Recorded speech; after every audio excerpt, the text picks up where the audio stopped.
For those of you that don't know, Ducru-Beaucaillou is a second growth in the 1855 classification. It's a wonderful wine. It's a famous wine. It's not a cheap wine, but I'm not going to go into all the details of what this wine is.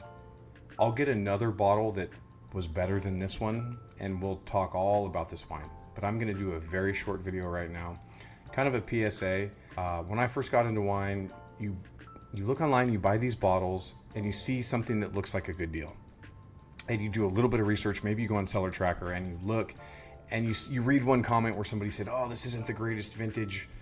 2003 wasn't the greatest Bordeaux vintage, but Ducru-Beaucaillou made a great wine that year anyway, and this is drinking wonderful. And you don't notice that post is from 2022 and it's a couple years old, and you think, good enough for me, it's a good deal, I'm going to order it. I want to know what a fantastic 20-year-old or 25-year-old second growth wine tastes like.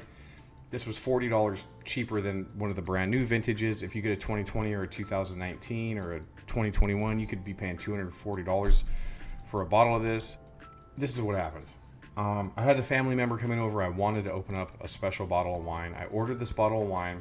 I read on Cellar Tracker a few people that enjoyed it, but I didn't go down and read all of the reviews. Look into the wine before you spend a good amount of money. 2003 was problematic for some chateaus. Ducru-Beaucaillou produced a lovely wine that year. However, after 23 years, that vintage, some of those wines are not holding up that well. And I'm not going to get into the heat that year and what makes that vintage different. I'm going to keep this video really short.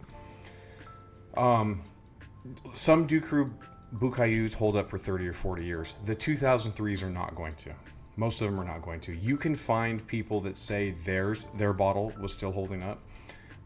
Unfortunately, this bottle and some others, the acidities, its best days are behind it. The tannins were fine. A lot of the fruit was pretty muted at this point, and that'd be fine if you had a lot of really interesting tertiary notes, but it wasn't that complex. It's faded.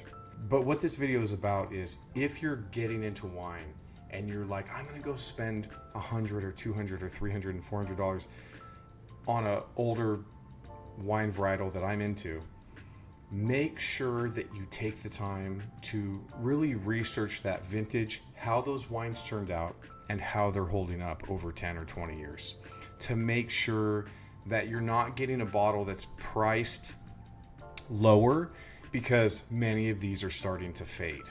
I will do another review on a bottle of Ducru that's fantastic.